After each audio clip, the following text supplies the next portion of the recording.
Pernahkah kalian bertanya, kenapa kita dilahirkan di dunia?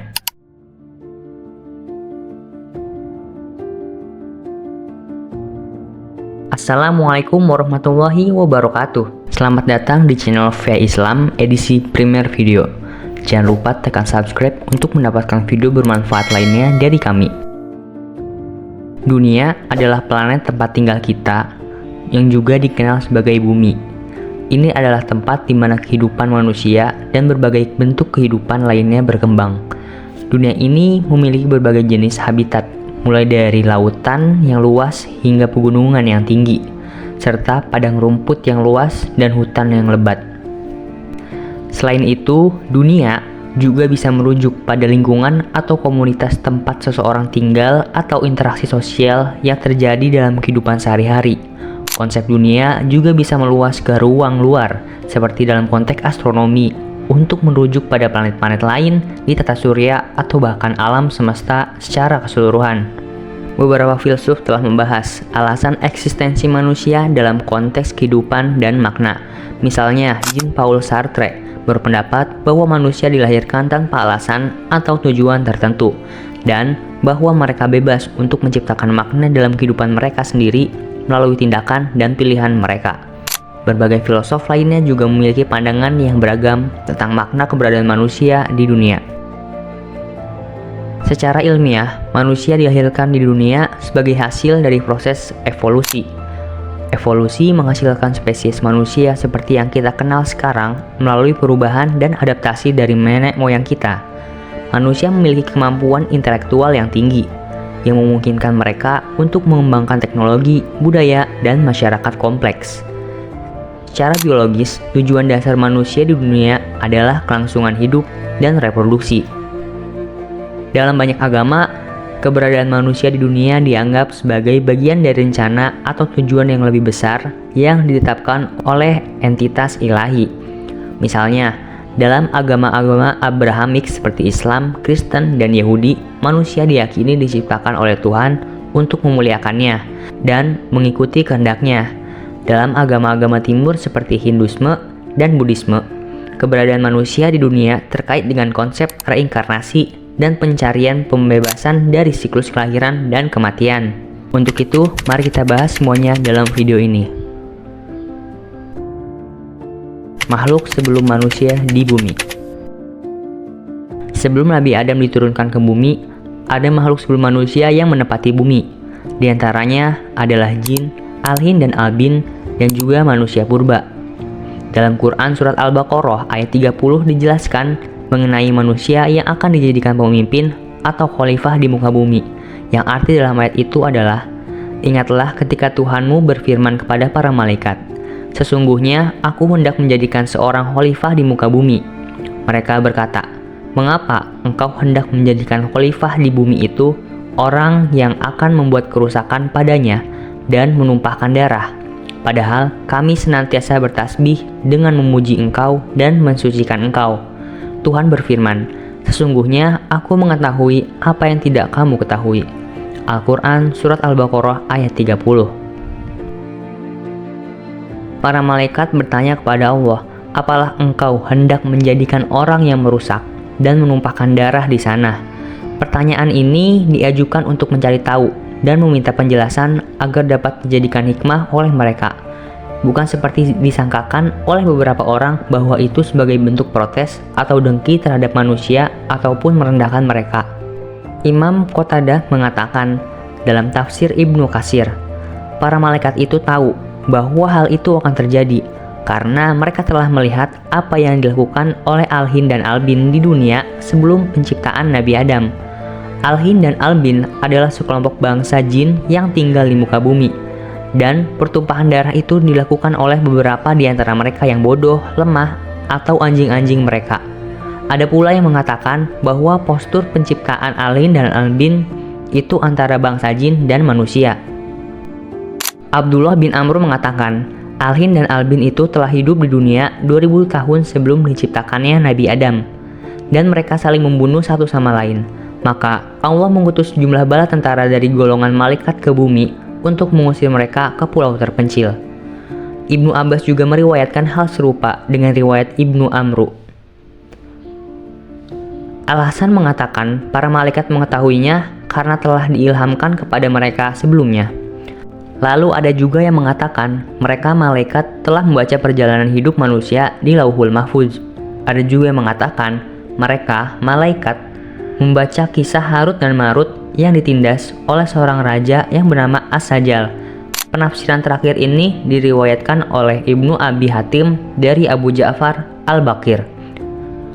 Lalu ada juga yang mengatakan mereka malaikat berkata demikian karena mereka tahu bahwa bumi hanya diisi oleh makhluk yang biasanya memiliki sifat-sifat seperti itu. Tugas Khalifah. Tugas khalifah di bumi menurut Islam melibatkan tanggung jawab yang sangat mulia. Arti lain dari khalifah adalah pemimpin. Berikut adalah beberapa aspek tugas khalifah. Pertama, mengelola bumi. Sebagai khalifah, manusia memiliki tanggung jawab untuk mengelola bumi dengan bijaksana. Ini mencakup merawat lingkungan, menjaga keberlangsungan ekosistem, dan memastikan pemanfaatan sumber daya alam secara berkelanjutan. Kedua, memakmurkan bumi. Khalifah bertugas untuk memakmurkan bumi. Ini berarti menciptakan kemakmuran, kesejahteraan, dan kebahagiaan bagi seluruh makhluk Allah. Tindakan yang mendukung keberhasilan dan kesejahteraan umat manusia serta alam semesta merupakan bagian dari tugas ini. Ketiga, menegakkan kebenaran dan keadilan. Seorang khalifah harus berperan dalam menegakkan kebenaran, keadilan, dan moralitas. Ini termasuk memerangi ketidakadilan, menghormati hak asasi manusia, dan memastikan keadilan sosial. Keempat, menyebarkan kebaikan dan kebijaksanaan. Khalifah memiliki tanggung jawab untuk menyebarkan kebaikan, pengetahuan, dan kebijaksanaan. Ini melibatkan berbagi ajaran agama, mengedukasi, dan membimbing umat manusia menuju kebaikan dan kesempurnaan. Kelima, mengingatkan pada ketakwaan. Seorang khalifah harus mengingatkan orang lain untuk taat kepada Allah Subhanahu wa Ta'ala, mengesahkannya, dan mengikuti ajaran-ajarannya. Ini termasuk mengajak umat manusia untuk beribadah, beramal soleh, dan menjauhi dosa. Kenapa bukan malaikat yang tinggal di dunia? Mungkin dari kita ada yang bertanya-tanya, kenapa bukan malaikat yang tinggal di bumi? Karena pada dasarnya mereka adalah makhluk yang paling taat kepada Allah dan selalu berzikir kepadanya. Ada beberapa alasan mengapa manusia dan bukan malaikat yang tinggal di bumi. Yang pertama, kebebasan memilih. Manusia diberi kebebasan memilih oleh Allah Subhanahu wa Ta'ala. Malaikat di sisi lain hanya berfungsi sebagai pelayannya dan tidak memiliki kebebasan untuk memilih antara kebaikan dan kejahatan. Manusia memiliki potensi untuk berbuat baik atau jahat, dan ini adalah ujian bagi kita di dunia ini. Kedua, ujian dan pertumbuhan. Manusia dilahirkan di bumi sebagai bagian dari ujian. Kita menghadapi berbagai situasi dan tantangan yang membentuk karakter kita. Dalam proses ini, kita dapat tumbuh, belajar, dan mendekatkan diri kepada Allah Subhanahu wa Ta'ala. Malaikat tidak mengalami ujian semacam ini karena mereka tidak memiliki nafsu atau kelemahan seperti manusia. Ketiga, khalifah di bumi. Manusia diangkat sebagai khalifah atau wakil Allah di bumi. Tugas kita adalah mengelola alam semesta dengan bijaksana, menjaga lingkungan, dan menegakkan kebenaran. Malaikat tidak memiliki tanggung jawab semacam ini. Dan yang terakhir, kemampuan beribadah. Manusia memiliki kemampuan untuk beribadah dan mencari keridhaan Allah. Kita dapat berdoa, berpuasa, dan melakukan amal soleh. Malaikat, meskipun suci dan taat, tidak memiliki kebebasan untuk beribadah seperti manusia. Kenapa tidak dilahirkan di dunia atau alam lain? Manusia sebelum dilahirkan ke dunia sebenarnya telah memiliki perjanjian dengan Allah Subhanahu wa Ta'ala. Pada awalnya kita merasa ragu untuk lahir ke dunia dan lebih memilih tetap di surga. Namun tentu saja kita tidak ingat mengenai perjanjian tersebut. Dalam Al-Quran, Allah berfirman, "Dan mengapa kamu tidak beriman kepada Allah, padahal Rasul menyuruhmu supaya beriman kepada Tuhanmu?" Dan sesungguhnya Dia, Allah, telah mengambil perjanjianmu jika kamu adalah orang yang beriman. Quran Surat Al-Hadid ayat 8. Perjanjian ini terjadi setelah Nabi Adam alaihissalam diciptakan saat kandungan berusia 4 bulan.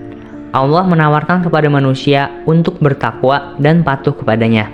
Jadi, manusia sejak dalam kandungan sudah memiliki kesempatan untuk berkomitmen kepada Allah. Kita memilih untuk lahir dan menjalani kehidupan di dunia ini.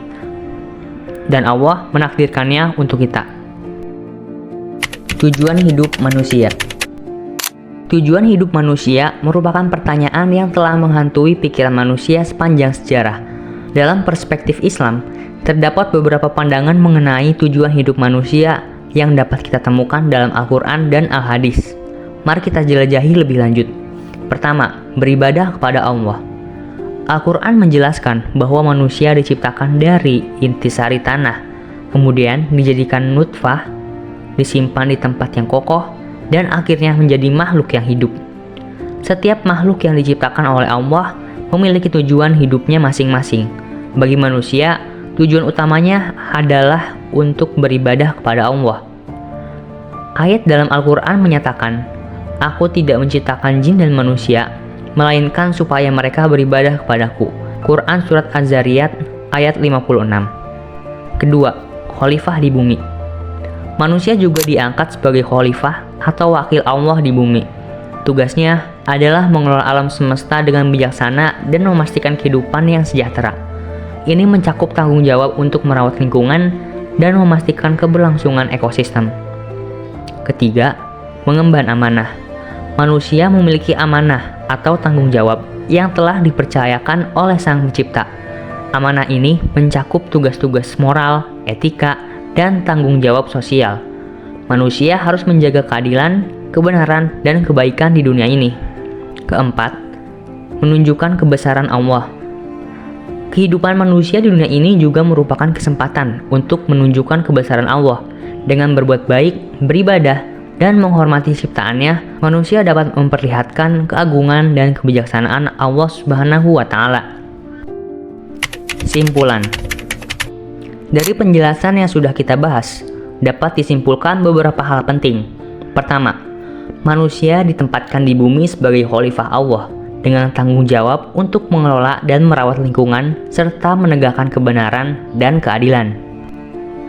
Kedua, manusia memiliki kebebasan memilih dan diberi kesempatan untuk beribadah dan mencari keridhaan Allah. Ketiga, kehidupan manusia di dunia ini merupakan ujian dan peluang untuk pertumbuhan spiritual dan moral. Keempat, tujuan hidup manusia adalah beribadah kepada Allah, mengemban amanah yang diberikannya, dan menunjukkan kebesarannya melalui perbuatan baik dan kebaikan kepada sesama. Pemahaman tentang tujuan hidup manusia ini memberikan landasan moral dan spiritual bagi individu untuk menjalani kehidupan mereka dengan penuh arti dan makna, serta berkontribusi positif bagi masyarakat dan alam semesta secara keseluruhan. Terima kasih telah menonton video ini, semoga video ini bermanfaat. Jangan lupa pencet like, share, dan juga komen. Dan tentunya jangan lupa juga pencet tombol subscribe untuk channel ini ke depannya. Wassalamualaikum warahmatullahi wabarakatuh.